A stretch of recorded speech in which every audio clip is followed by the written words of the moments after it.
Check the mic and make sure it sound right, boys.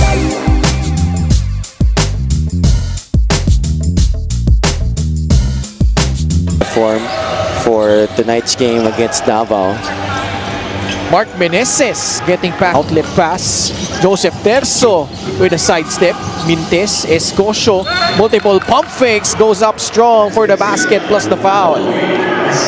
He has been a picture of power these past few games, beating two white shirts to the basketball, grabbing that offensive Rebound. At the corner, Josh Tagala lines it up, puts it in from downtown. 4 seconds left on their shot clock. Tight pass. But Escocio, seconds left sa kanilang shot clock. Boom boom tampos. Nakabuelo. Nice pass inside. Mark Meneses scores. Defense extended already for the Tiger. It will bounce out. Rebound tracked down by Jeff Comia. Mid-range jumper is good. That's a guy I'm sure who game winner in the small pocket tournament in the PBA Draft Combine. I'm sure yung kumpiyansa kayo ni Jeff Comia mataas. Pasa palabas kay Joseph Terzo. Terzo turns the corner and scores. Playoffs, nag-champion pa sila nung season 3. And they're in danger of missing out for the very first time unless they're able to watch what happened here. They are saying that it was a flop on Harold Arboleda. They usually call that when the defensive player tinamaan siya sa ulo pero walang tawag. Jancher Salubre had to adjust and able to Salubre just had the better shot. Ooh, Jeff, no stranger to making difficult shots, especially at the rim. oh man, a surprise 3-point shot. Stepping right, Lumbre. The pass inside, Escocio amongst the trees. Janamon attempts another one and drains that one in from mid-range. Davao Occidental taking their time. Terzo lines it up. It will bounce out. Salubre with an athletic rebound. Ending. Tampos. The pass inside by Tiong. Off the glass and in to beat the buzz. Said earlier during the first quarter, they actually pretty much owned the second half. Masyado lang talaga malaki yung naging kalamangan ng Batangas. Kasi alam ng coaches na every possession counts at hindi pwedeng magpadala sa pressure. The grades have to... In the 18 or 10-19. After that 5-game winning streak was snapped, was pretty crucial. We've been mentioning that if ever makapasok sa play-in itong Cebu with plays like that by Paul Desiderio, they could really... Ng oras doon ang Davao Occidental. Montiveros for free. It's good. Oh, he's getting some extended minutes here in the first half. Tira niya, gugulong palabas. Janamon attacks. Oh man, a little bit out. Bon Leon. Wala din. Yagas nakuha yung offensive rebound and able... Martel. Oh. And nobody marking it. Bon Leon. Sa tres. Backs it in. Much needed basket back in season 3. Comia. The Hesse, the one-hander is good. Corner release pass to Paulo Hubalde. Can't bail them out, but Atlawan there for the stick back. Emer Oreta in the house. Bola na tapik. Numbers here for the guys in white. Mark Meneses. Tudolan Atlawan lays it up and in, plus the foul. Now very unselfish right there, galing kay Mark Meneses for himself. But credit the strip here by Paulo Hubalde on the drive by Jeff Comia, and then you see there Meneses. Jeff Comia.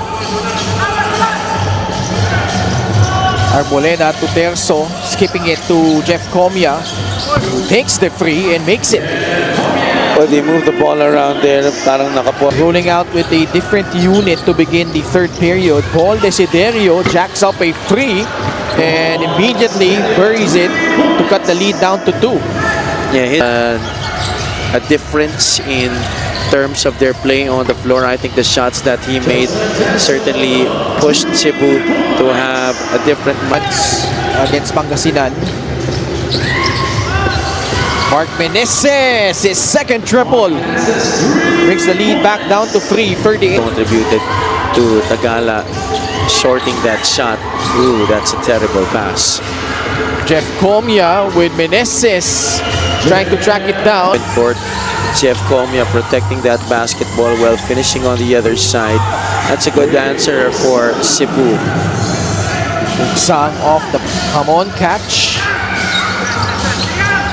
Can't shake off Harold Arboleda, but makes that hurt by Escosio. Salubre against Jan Hamon. Loves that move between the legs and rising. Very dependable for Janser Salubre on that. Dito rin niya ginawa yun sa Batangas City. Napatumpa siya. And another turnover against Davao Occidental. Cebu though doesn't have the numbers, but Jan Hamon take it strong to the basket and finally giving Cebu the lead. That's another to remember during the first half. He did not have anywhere to go but was still able to make a shot. I think that was also Joseph Tereso. Here he challenges Harold Arboleda and gets it off the bank. Medyo mababa yung pasa kay Tampos. Bounce pass, Ugsang with a flip shot. 6 seconds left. Ubalde. Jan Hamon off the glass and in. How about Jan Hamon here in the third quarter? Oh, medyo nagkagulo pa nga. And that's a very lowly 8 points that Cebu was able to hold Davao down to, while the greats have been continuously, slowly increasing the efficiency of their offense here in the second half. A stark contrast in that department between these two teams. And take a look at this one. Easy pass and cut. Corner. And then you see the guy cutting, Desiderio getting it from.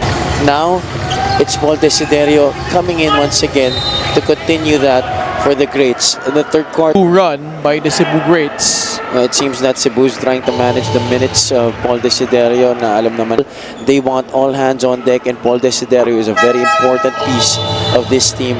We all know that. That is not a secret. Bumbum Tampos. Jan Hamon rejected by Jeff Comia. Timing. Jeff Comia may tangan ng bola. The pass to Escobedo. Got pumped, no foul. Comia there to clean it up. Jeff Comia, the lone guy in double. Task to guard Jeff Comia. Comia trying to shake off Alvin Baitiong.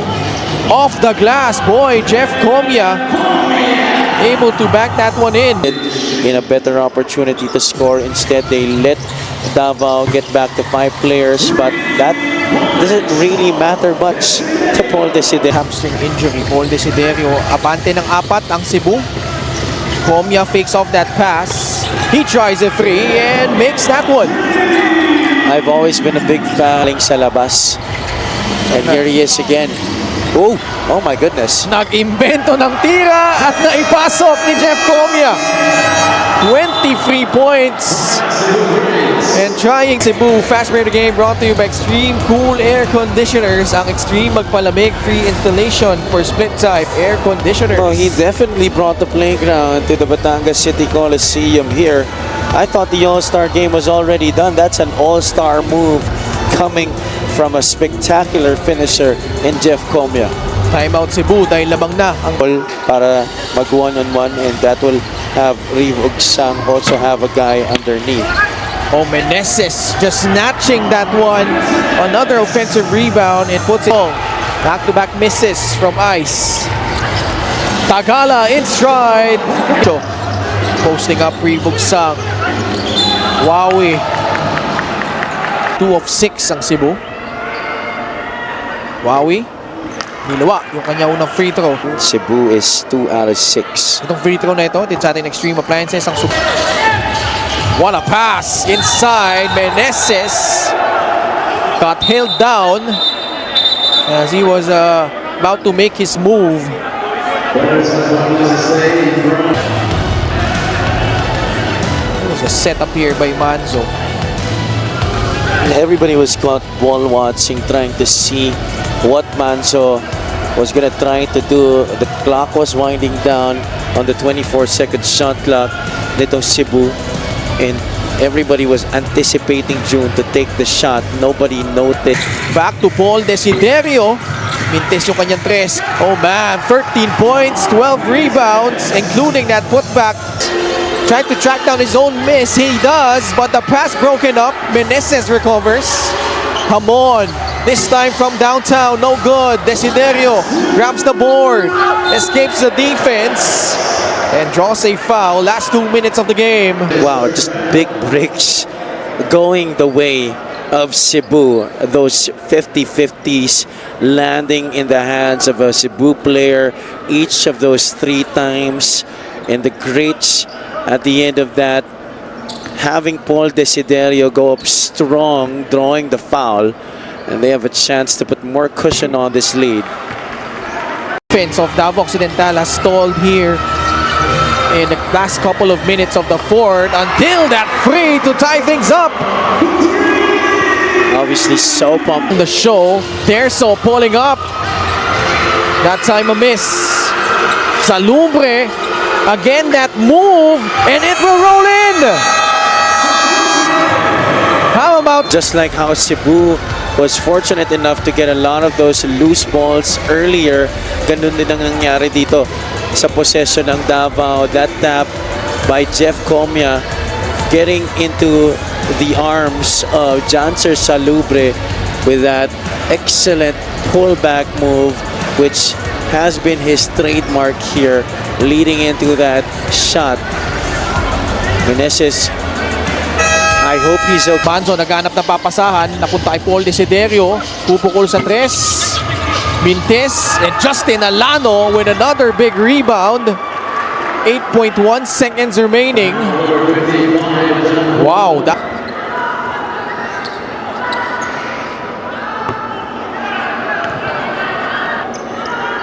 and he was the one who was able to tie things up with that three, and then hitting 2 clutch free throws to essentially put the game away. Oh boy, Joseph Terzo.